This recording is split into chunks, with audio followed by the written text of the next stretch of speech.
Excuse me just a moment. That's okay. Do you want to drink or something? No, I just wish this whole thing would go away.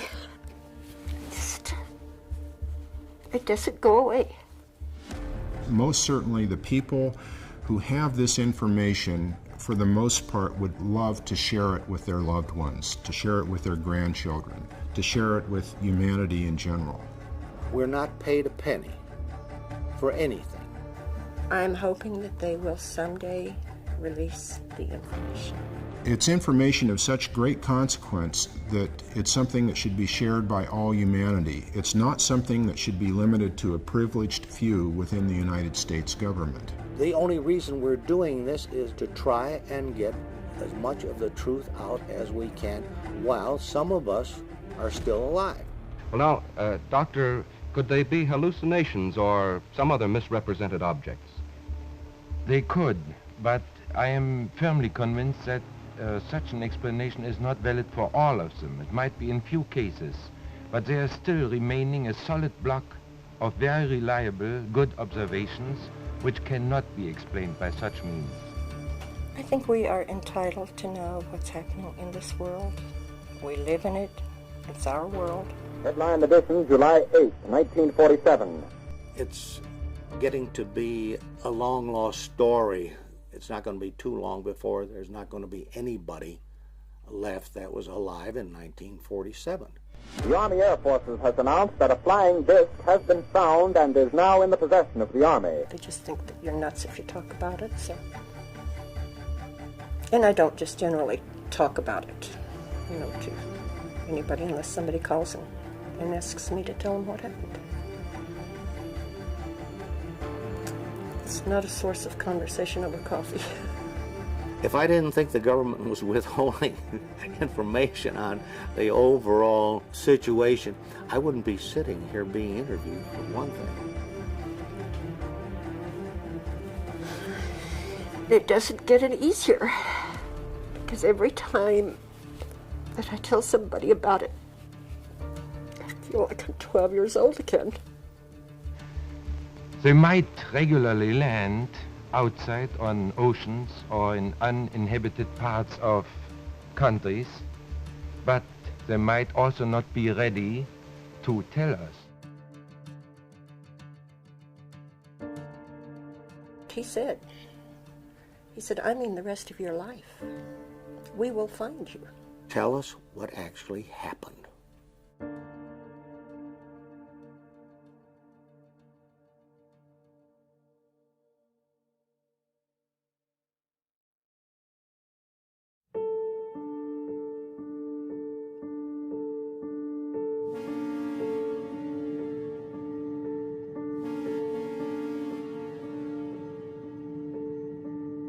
Well, finally got back home.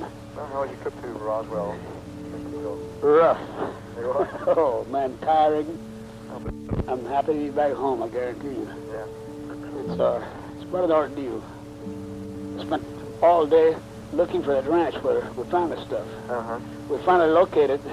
It was too late to take pictures, so we had to drive all the way back into Roswell. I tell you, I enjoyed going out there, but it's too hard on me. I'm getting too old for that kind of stuff. We keep saying that, but... yeah, but I got to the point where I couldn't even walk. I mean, it's tiring. We had trouble finding the place to begin with. Yeah. We searched the whole day for the place. But when I saw the place, I recognized it. Well, that's good. So, the house where Mr. Brazel used to live, they renovated the whole thing. It's a boat. Somebody with a boat who lives there. And he took over the ranch, you see. And he was very helpful. In fact, he took us right to the spot. And he knew exactly where it was. Uh-huh. So we were lucky in that respect. Yeah. And I walked over that entire area. Too much happening at one time. Uh-huh. But I did recognize the exact spot. Oh, you did? Okay. Oh, yeah. I took him to the exact spot where that stuff was found. But there wasn't any debris out there, I guess. Oh, no. Lord, that thing is vacuum cleaned. Uh-huh. There's nothing left. Roswell right now is composed mostly of retirees. It's a beautiful sight, the illumination around that place. Mm-hmm. But I really enjoyed that. So my trip was worthwhile anyway. Well, I'm glad of that. I'm very happy with that. Well, son, That makes me feel better too. I tell you what, I'd love to live there again. Well, I would too, you know. And I spent quite a bit of time with Walter Houghton. I went to his art store, and we had dinner together Wednesday night, rather. So everything went okay. Well, I had a big time. it sure sounds like it. I'm very, very happy for you. That makes me feel better, you know. Takes me down out of my loneliness. No, I'm telling you. Well, son, I'm going to let you go out. Okay, Danny. Well, look, I'll give you all a call next week. Okay, fine. Keep your chin up and have as much fun as you can. Yeah. It's the only thing to do. I'm trying to do it. Okay, bro. Okay, bye-bye. Bye-bye. I think there were 15,000 people living in Roswell, and 7,000 of them were out at the base. It was a huge benefit to the community. Now, Roswell was probably one of the most patriotic towns in the whole United States. They saved every tin can around. We scraped the tinfoil off of gum wrappers. We saved the string. We turned everything in for the war effort. And even 2 years afterwards, we were still doing it.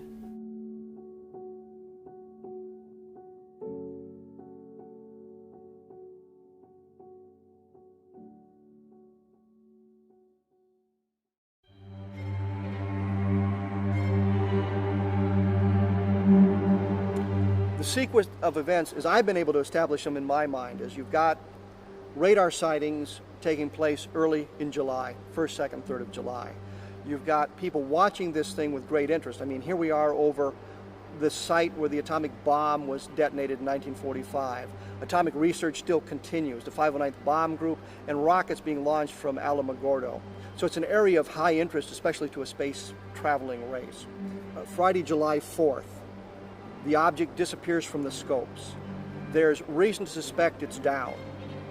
The next morning, we've got an archaeology team out there. We also have a man and a woman. This story now begins like every science fiction movie you've ever seen. I've got a couple out in the desert. She's married, he's not. They're not supposed to be there. The thing roars overhead and slams into the ground. They look at it the night before, but they're so drunk, they don't do anything about it. The next morning they sneak back to see what's going on. About the time the archaeology team shows up, the archaeologists send someone back to call the sheriff. Sheriff alerts the 509th Bomb Group. We've got trucks coming in on the morning of July 5th, a military cordon going up around the area here close to Roswell. And this is what's critical. Why do you put up guards on the roads right off Highway 285 just north of town if all you've got is the debris field some 75 miles northwest? You don't need to do that. If the craft impacts much closer to Roswell, then the guards make perfect sense. You want to keep people out of the area. The team picks up the bodies at that location. They're brought back to Hangar 84. The debris is brought back to this area. It's transported out on the night of July 5th. The next day, they're sitting around congratulating themselves. Aren't we bright? We got this thing contained. Nobody knows what's happened. Mac Brazel shows up at the sheriff's office with a box full of the debris. Clearly, this is something else.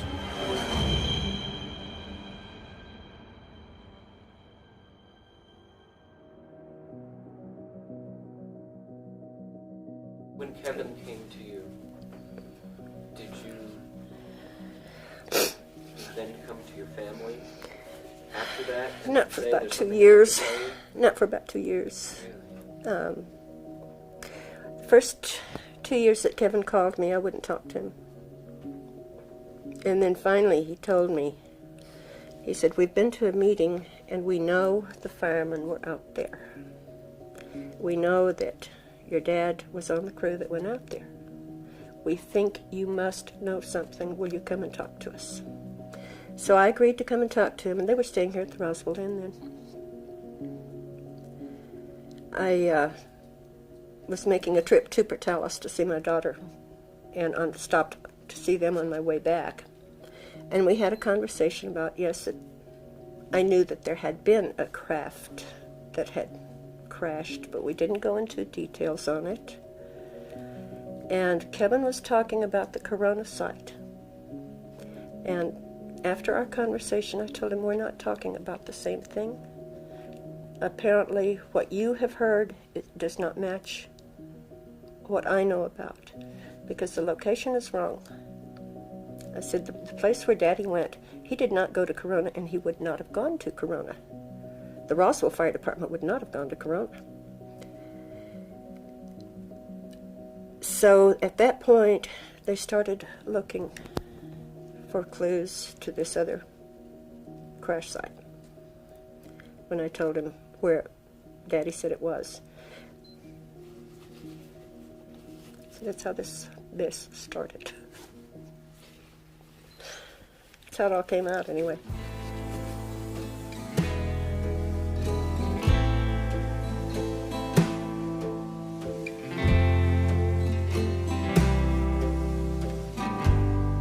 My name is Frankie Rowe, R-O-W-E. I know you've probably told this story a million times, but if you could tell it as fresh as possible for our audience, that would be great. Just tell me what happened when your dad came home that day. The very first time that I heard about this at all. Okay, Daddy came home from work.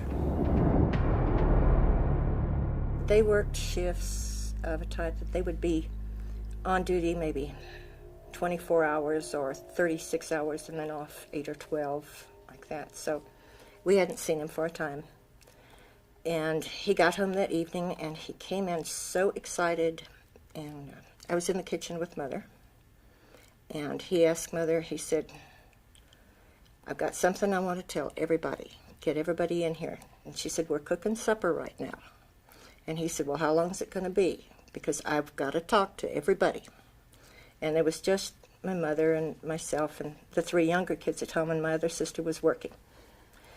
So we hurried and we got it on the table and called the kids in. And he started telling us that they had gone on a call of what they thought was going to be a plane crash north of Roswell. And he said they got called out to Blackwater Draw. And when they got out there, what they saw was not a plane that was our plane, but he said it was a flying craft from somewhere else.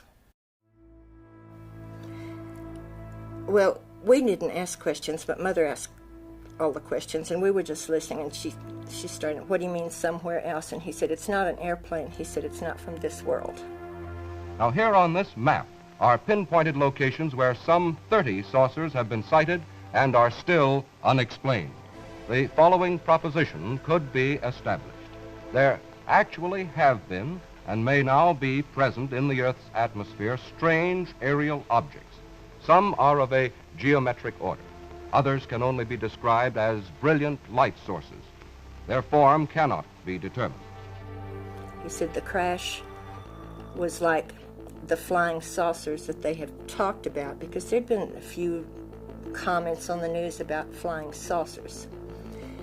And he said it was one of the flying saucers crashed. And I don't think really Mother believed him at first. And he said, no, I mean it. We went out there early today, which I don't know what time that was, but early to him could have meant they left before dark. And he said when they got there, they could see that there were 2 bodies that were laying on the ground outside of this craft, and that there was one, what he called little person. And he said there's one little person that was walking around, and he said they were still alive. So she asked him, you know, what do they look like? Do they look like us? And he said they were very small, about the size of a small 10-year-old child. But the head looked like the little insect that we played with or that we saw around our house called Child of the Earth. We all knew what that looked like, so nobody asked any questions on that. We assumed that meant that the head was too large for the body, and it had no hair, and it would have large eyes. We knew that because that's what the Child of the Earth insect looks like. He said they looked quite a bit like us. He said they were a lot smaller than we are. Because when he said a small 10-year-old child, I knew he meant smaller than I was. And I wasn't very big at 12 years old. I was a little small for my age.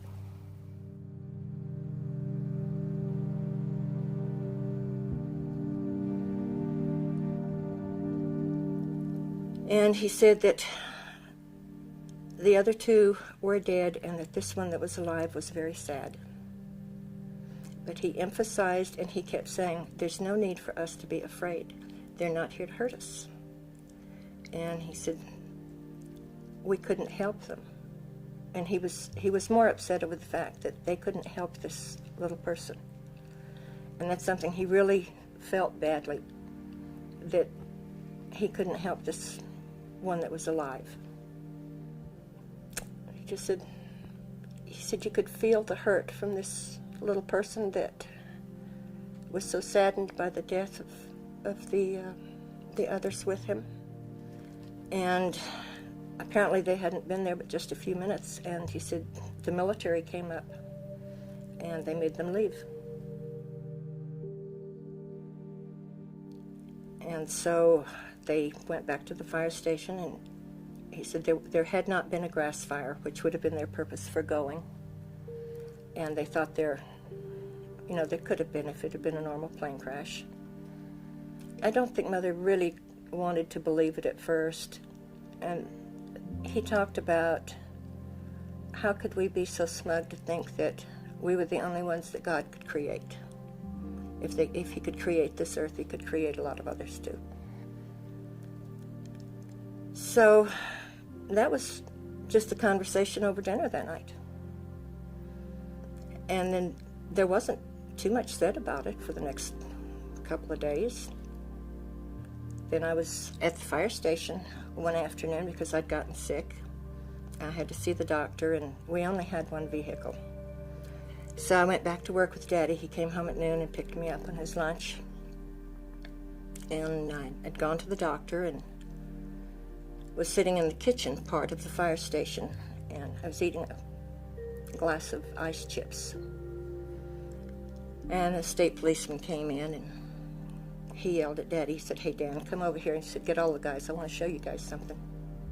The state policeman reached into his pocket, and he said, "I don't think you guys got to see anything like this the other day." And he pulled his hand out of his pocket, and it was closed up.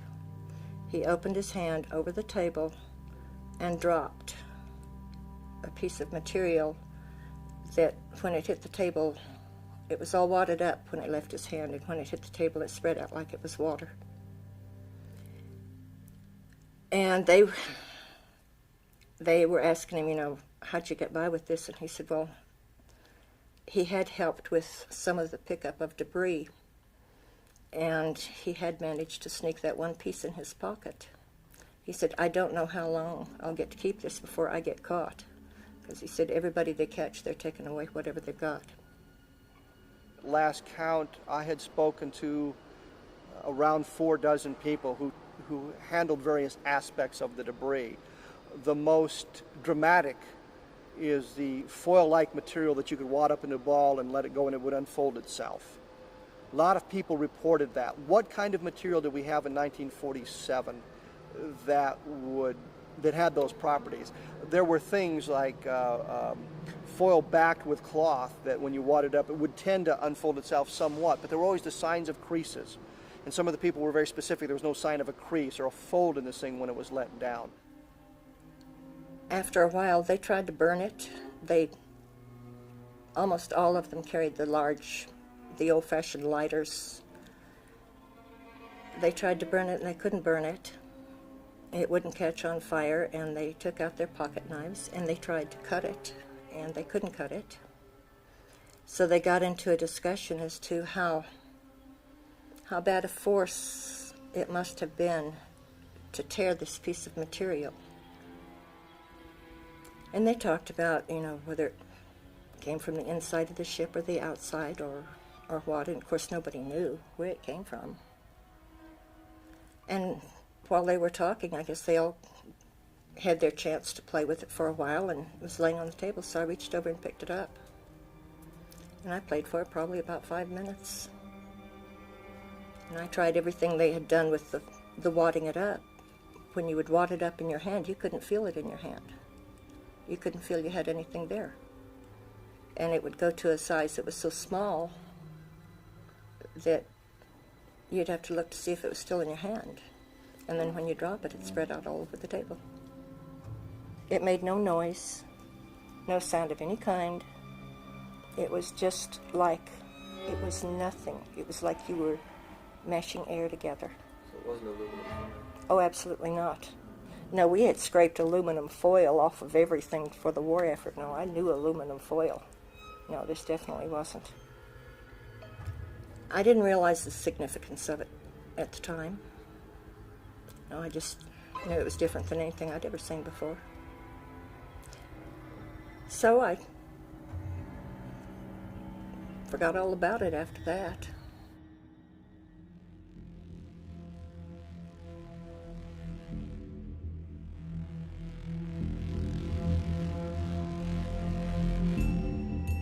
Something came down during the first week of July 1947 on what's known as the Foster Ranch.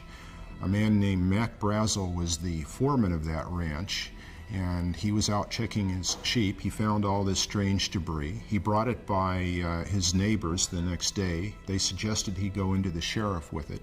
He went into Roswell, which was a big journey. This was about 70 miles northwest of Roswell. The sheriff, George Wilcox, called the local air base, Roswell Army Airfield. 2 officers were dispatched, Jesse Marcel Sr. and Sheraton Cabot, the CIC officer. Mac Brazel shows him the debris field. Clearly it's just metallic debris. Question I posed to a number of people, why didn't they react differently? And the answer's always been, because they knew there was only one. They knew there was a single craft, they knew there was a single crash. They had it all contained, they took a calculated risk. Mac Brazel found some of the same stuff, but they knew it wasn't a craft itself, they knew it was just debris. They loaded pieces of debris into the Jeep. By the time he got back to the vicinity of the airbase, it was close to midnight. He stopped by his house to show his wife and 11-year-old son, Jesse Jr., this unusual debris. Well, Jesse Jr. now is an MD. He's a colonel in the Montana Air National Guard. He's a helicopter pilot. I understand he flew choppers in Vietnam. Very stable individual. The type of person that is seeking no notoriety, has no axe to grind on this. I think to a great extent he participates in these things to see if he can't help get the truth out. I think this is what a bulk of us are doing. We're not, we have nothing to gain by doing this. My father was on the intelligence team at the Roswell Army Airfield, and it was his job to look at what they thought was a crashed aircraft or crashed something out there out of Roswell. When he came in, he was very excited. He woke my mother and myself up at must have been 1 or 2 o'clock in the morning, and he wanted us to see what he was bringing in from the field. He said, this is parts of a flying saucer, and it was all brought in and spread out on the kitchen floor, and we just looked at it. You know, I picked up this particular I-beam and held it up to my upper left to look at it with the kitchen light reflecting on the inner surface, and that's when I saw the writing or the symbols of some sort. I thought at first, this is hieroglyphics or some kind of writing like that. It certainly looked alien to me.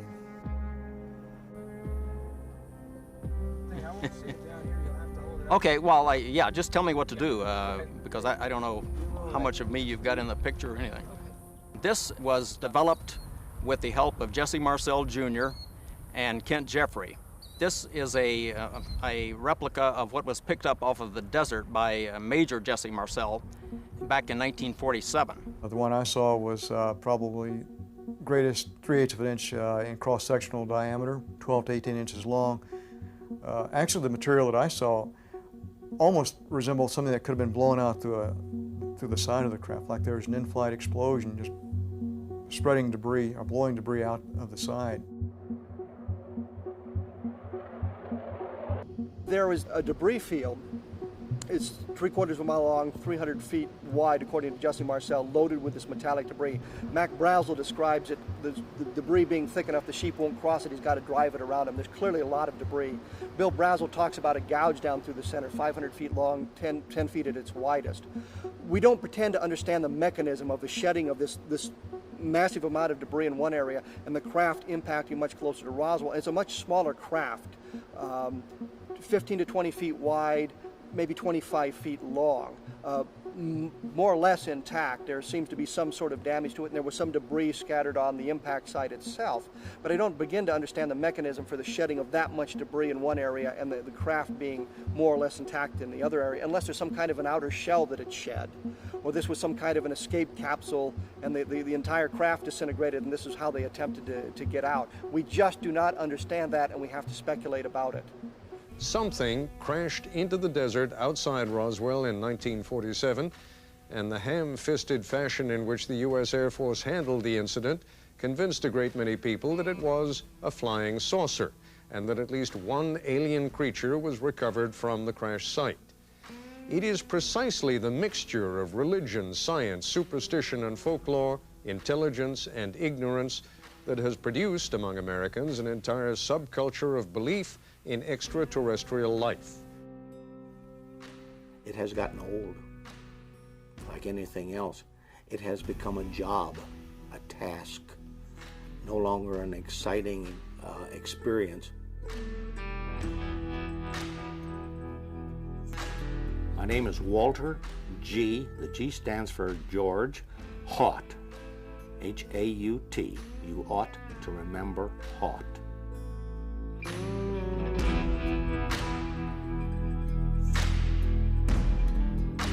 I'm not the only one. There are other people that have been involved in this that are in the same position. We're not paid a penny for anything. The only reason we're doing this is to try and get as much of the truth out as we can while some of us are still alive. You got to look at the age group that was out at the base at that time. So many of the people that have been doing the legwork, so to speak, were in their 20s. I was one of them. At the base, I was a crew member, navigator bombardier. That was my primary duty assignment. My secondary was as public relations officer for Roswell Army Airfield and the 509th Bomb Group. The 509th Bomb Group, incidentally, was a very elite group. It was the only atomic bomb group in the world at the time. The 509th Bomb Group was originally organized during World War II. Their mission was to drop the atomic bombs on Japan.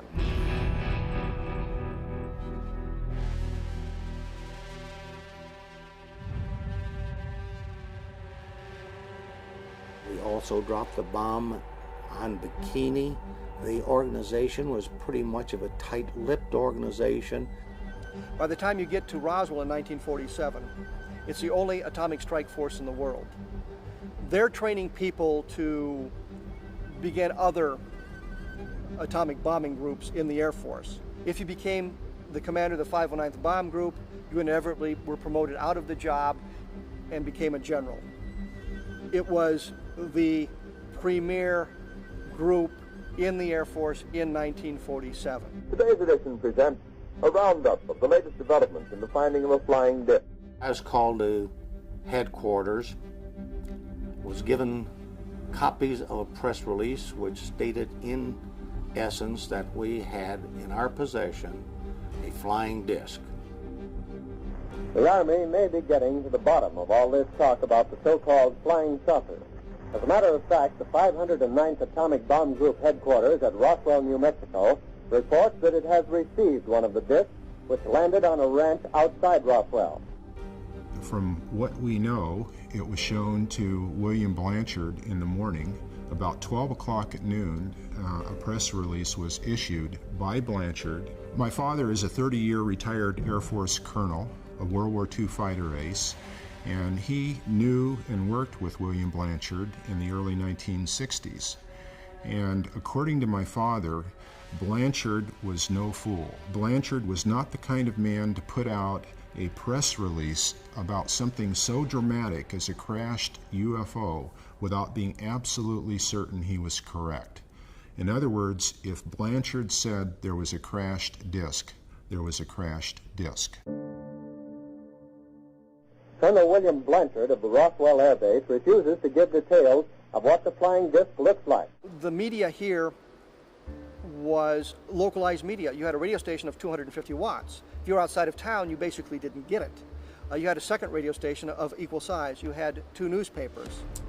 You could control the media very carefully.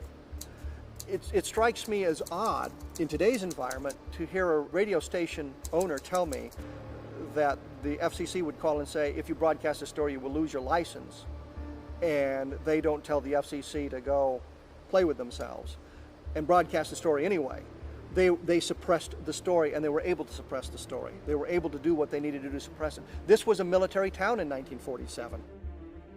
The Army Air Forces has announced that a flying disc has been found and is now in the possession of the Army. Army officers say the missile, found sometime last week, has been inspected at Roswell, New Mexico, and sent to Wright Field, Ohio, for further inspection. We have the military moving in, cleaning all of that material up. Walter Haut issues his press release saying we've got a flying saucer.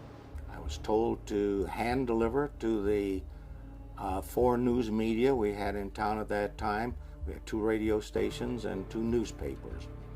After I had lunch, I went back out to the base. First phone call that I got when I got back to the office, the fellow from London, England.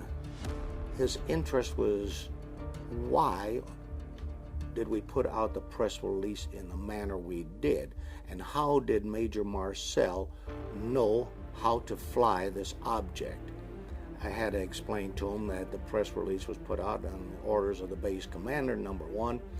And number 2, Major Marcel did not fly this object. He took this material and put it on an aeroplane, and the aeroplane was flown forward.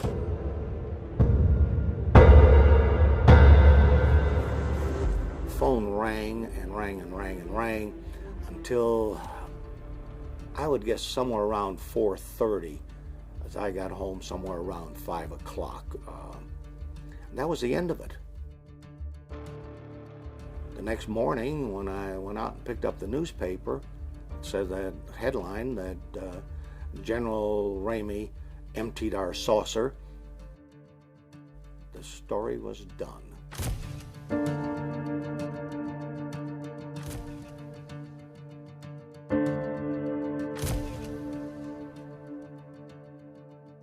Ramey says that so far as can be determined, no one saw the object in the air, and he describes it as being made of some sort of tinfoil.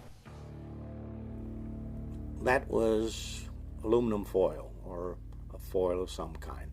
It is not the material, just so that the material that he brought into Ramey's office is not what he was photographed with. That was more of the cover-up. I believe he said, I didn't want to be a liar about this, but when I was told this is what you're going to do, when the general tells you, you did it. Simple. Jesse Marcel, in fact, told a number of people that it was a weather balloon. When he was shown the picture in the book, he said, that's not the stuff I brought home. You know, when he came back from Carswell, after flying the debris, he did tell me not to talk about this, told my mother not to talk about this. This is a non-event. Play like it never happened. Don't even talk about this with your friends, which I didn't. And years later, he confided that he was actually part of the cover-up because he went along with the Air Force explanation, even though he knew full well that that was not true. What do you think about the weather balloon story? I think it's been a lie from the beginning. But they have to cover up some way. There was no weather balloon. My dad would not have gotten excited over a weather balloon. He was not easily excitable. And this is the most thrilled I'd ever seen him in my life. He thought that was the most fantastic thing in the world. Roswell was a brainwashed town.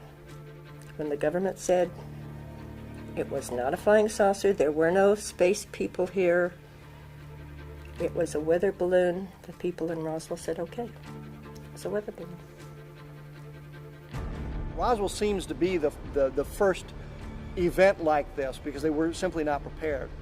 So we've got a lot of interest in this area. The lid is slowly being shut down, and it's absolutely brilliant what they did.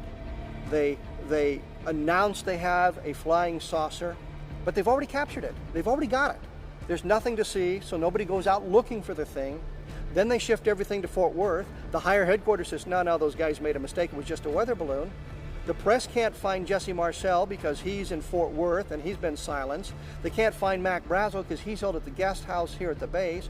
All the people they can find, General Ramey. General Ramey is saying it's a weather balloon. Colonel Blanchard suddenly goes on leave on Tuesday.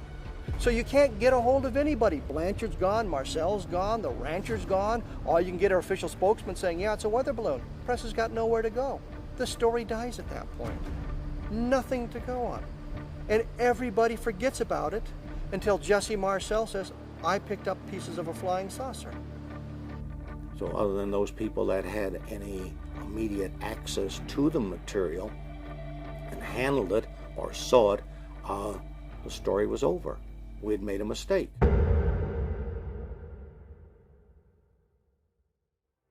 Fear will do a lot of things. And that was fear.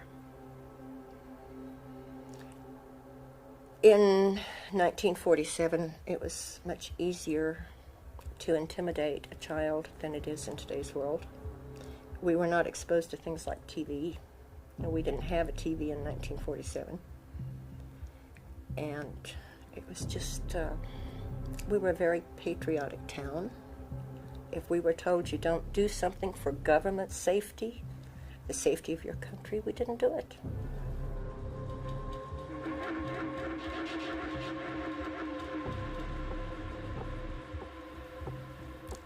I'm not sure what the time span was, maybe 3 days, maybe 4. Could have been less, it could have been more. But I was at home and a car came driving up the driveway, and we had a pretty long driveway. It was a military car. And Mother and I walked to the door. They knocked on the door, and I answered the door, and Mother was beside me, and he told Mother who he was and that he wanted to talk to the girl that had been down at the fire station. And so she told him it was me. So he came in. And we started to sit down in the living room, and he said, no, I want you go in there in the dining room. You could see the dining room from the living room there. He told Mother to sit at the end of the table, and he told me to sit at the side. He positioned himself across the table, and he told us to sit down, and he stood. And he said, I understand you were at the fire station the other day. And I told him, yes, I was. And he started out by saying, I want you to understand that you were never there. And I didn't understand what he meant, because this was kind of not a way of talking that we were accustomed to. And I said, yes, I was there. And he said, no, you weren't. And I said, yeah, I was there. And he had mentioned at first that he wanted to see the one who had seen the piece of material that they had been handling down at the station. And I said, yes, I did handle it. And he started emphasizing, no, you didn't. Well, my mother was pretty strict, and we didn't lie. So I'm insistent that, yes, I saw it, yes, I held it. And he got mad, and the more I insisted I had seen it, he didn't just come out and say, this is not something you're going to be allowed to talk about. He was trying to get it through my head that I never saw it. And he got louder, and he had one of those looks like a small baseball bat that hooks on the side of your belt. And he took that out, and he's holding it, and he starts beating his hand. Every time he said something, he would hit that on his hand. And he would say, I want you to understand, you were never there. You did not see anything. You did not hear a conversation. And he said, if you can't understand this, there are things that we can do. He asked Mother, he said, can she keep a secret? And Mother said, yes. She said, just tell her what you want her to do. And he said, well, first of all, you got to understand that if you ever talk about this the rest of your life, he said, there are things that we can do, and we'll do them now. We can take all of you kids. We will take you either to Orchard Park or to Artesia. Orchard Park was the German POW camp during World War II, and Artesia was the Japanese POW camp. And he said, but we don't have to do that. We don't even have to let you live. He said, we'd put you in one, we'd put your parents in the other one, but we don't have to do that. He said, we can take you out here in the middle of this desert. He said, no one will ever find your bodies, ever. No one will ever know what happened to you. And so he said, the only way I'm going to let you stay around or live is if you promise you'll never talk about this the rest of your life. So I told him I wouldn't. But that really was pretty much all that was involved. He was probably there at the house maybe 45 minutes to an hour. Mother sent me into the bedroom, and I don't know what he had to say to her afterwards. One of the other military police that was with him stayed in the backyard with the younger kids so they didn't come in the house while he was there. And I never discussed it again until recently. And I'm sorry, someday I will get over it. I haven't yet. Your mother must have had a hard time explaining to you. Obviously, you were raised to be honest. She never talked to us about it. Never. It was never mentioned again. From the time you came walking out of your bedroom? From the time I went to the bedroom until the day she died, we never mentioned it. There was no conversation. What about your father? I never talked to him about it either. I'm sure they must have talked to him down at the station. You must have gotten a good talking to. I imagine he did. Excuse me just a moment. That's okay. That's okay. Frank, you want a drink or something? No, I just wish this whole thing would go away. It doesn't go away.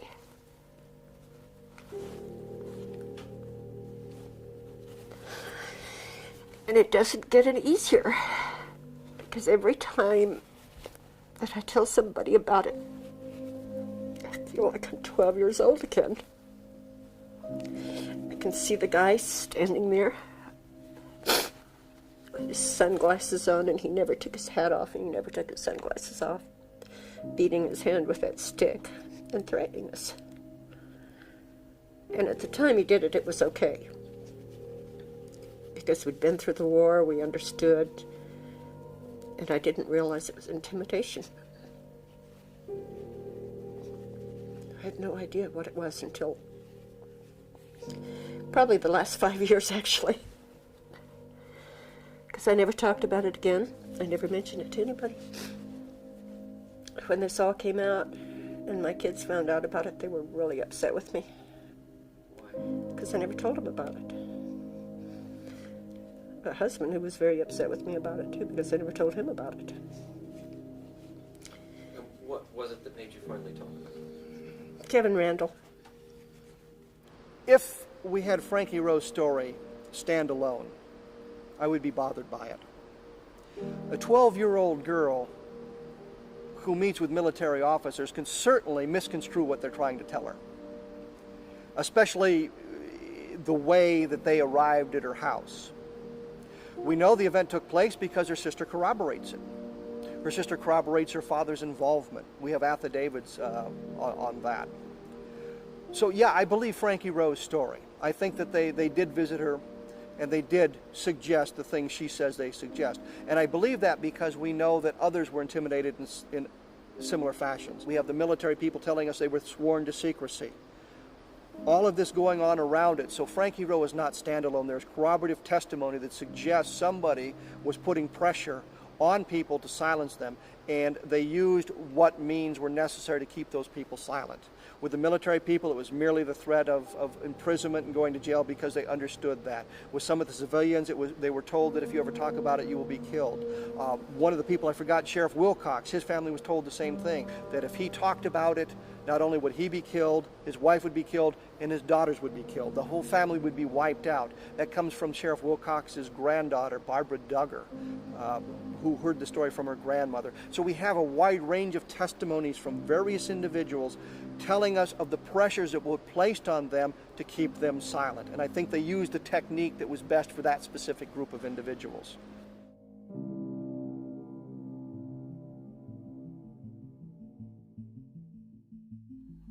The material that was found out on the debris field was secondary to the crash of the actual object on the night of the 4th of July. I have heard secondhand that there were alien bodies. My mother had a friend. I told you she and I never talked about it again. She had a lady that would come out and visit with her occasionally, and this woman's husband was working out at the base. He was a painter, contracting to the government, and he was painting in the base hospital the day they brought them in, and he saw the one walking in. And I heard Mother and Eula May talking about Herbert seeing the one that walked in, and that they brought others in on stretchers. And Mother said to Eula May, "Did Herbert tell you what the face looks like? Because Dan said it looked like the child of the earth." And Eula May said, "That's what Herbert said." And of course they put them in this side room, but a bunch of guys are not going to just stand there, you know. They're going to peek if they possibly can, and they looked. And I'm sure that probably Mother and Eula May and maybe Daddy and Herbert, and maybe there was more discussion than I know about, but not in my presence. It's the only reference I ever heard her make about that. But I think that was done before they came out to the house. Because after they came out to the house, I never heard another comment.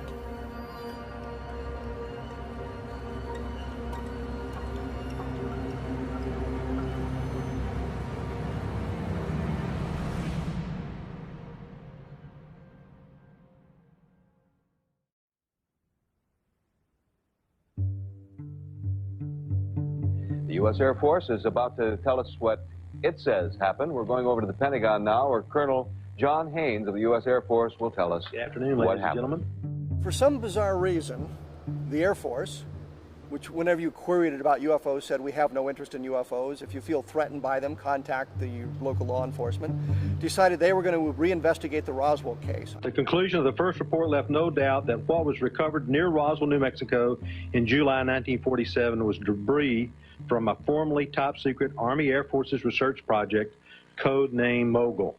In 1947, they told us it was a balloon with a Ray-Wind target attached to it. They then looked at their documentation and said, well, we told a little white lie in 1947. Instead of just being a normal meteorological balloon, it was part of the array train for what was then classified, the classified project, Project Mogul. Mogul was an attempt to acoustically detect Soviet nuclear blast and ballistic missile launches. The Air Force said that explains it. It's a highly classified project. The people at Roswell wouldn't have recognized the balloon. That's why it was covered up. We didn't want the people to get back to Project Mogul. Where this falls down is they have no documentation to prove what was picked up at Roswell was a Project Mogul balloon. The people at Roswell, Jesse Marcel, for example, the Air Intelligence Officer, was part of Operations Crossroads, and we're told that the Ray-Wind targets and the meteorological balloons were used as part of the atomic testing, so he should have been familiar with the balloons. So you've got a situation where they're saying these guys with their fingers on the triggers, if you will, can't identify a balloon and are so hysterically possessed that they claim it's a flying saucer. They didn't review the tapes of Louis Rickett, the counterintelligence NCOIC at the base, who saw the debris and commented on it.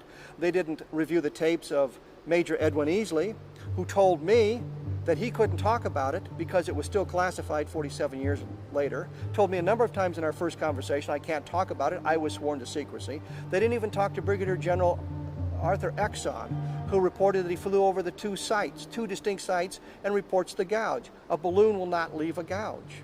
So they didn't talk to the people I would think were key people. Instead, they talked to the people that are going to lead them directly to the Project Mogul explanation and let it go at that. They say this was a top secret project, implying there was special equipment. It's a neoprene balloon and Raywin targets. Raywin targets had been used for 20 years. At first they were used because they reflected the sun and they could track them visually much easier. Now they were adapted to radar use.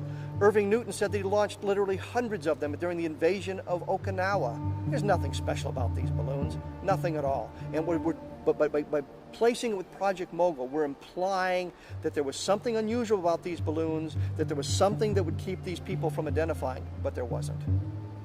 This is in reference to Charles Moore, who was the project engineer on Mogul. With respect to the neoprene rubber used on those meteorological balloons, and they were standard meteorological balloons, the idea that the Mogul array was something special or out of the ordinary is an illusion. But Moore explained to me the type of rubber, how thin it was. He actually compared it to a giant condom. He said it was very thin and that's what it looked like. And my response to that was, well, if that's the type of material that this resembled, it certainly isn't anything that would have fooled any members of the United States Armed Forces. Therefore, this was not a Mogul balloon.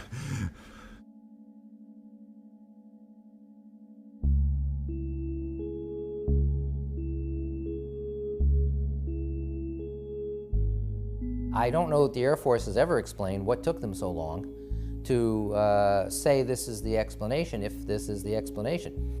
When I sent the first request to the Secretary of Defense for a response about the Roswell incident, in view of the fact that there were these accusations, essentially of a government cover-up, the response I got was a very terse letter that said in about a sentence or two from the Air Force, we referred your letter to the National Archives, and that's all it said. The National Archives then said, we don't have any information about the Roswell incident, which I was convinced the Defense Department had to know before they were sending me there. So in other words, I thought I was getting the runaround. They believe that the records, in fact, were destroyed more than 4 decades ago. So there's not an individual on the job now we can just call up and say, what happened to these records? And so the GAO has simply no further recommendations or ideas on how to go farther. The only records we're talking about being destroyed are communications from Roswell Army Airfield, or 509th, only atomic bombing group in the world, out moving messages. How about the analysis of the materials? How about the autopsy reports? How about the eyewitness testimony from those who stood guard, those who carried it, those who tested it at various government labs? There ought to be a ton of other paper. What happened to those? What happened to the one that was alive? I'm positive that there's information being withheld from the public domain concerning the Roswell event.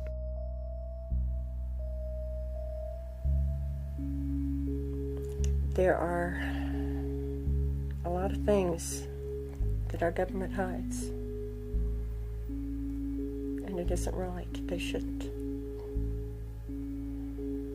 They especially shouldn't do it to a town like Roswell that was so supportive of every single thing that they did. The story is going to end one of these days because there's nobody going to be able to refute it or say anything about it.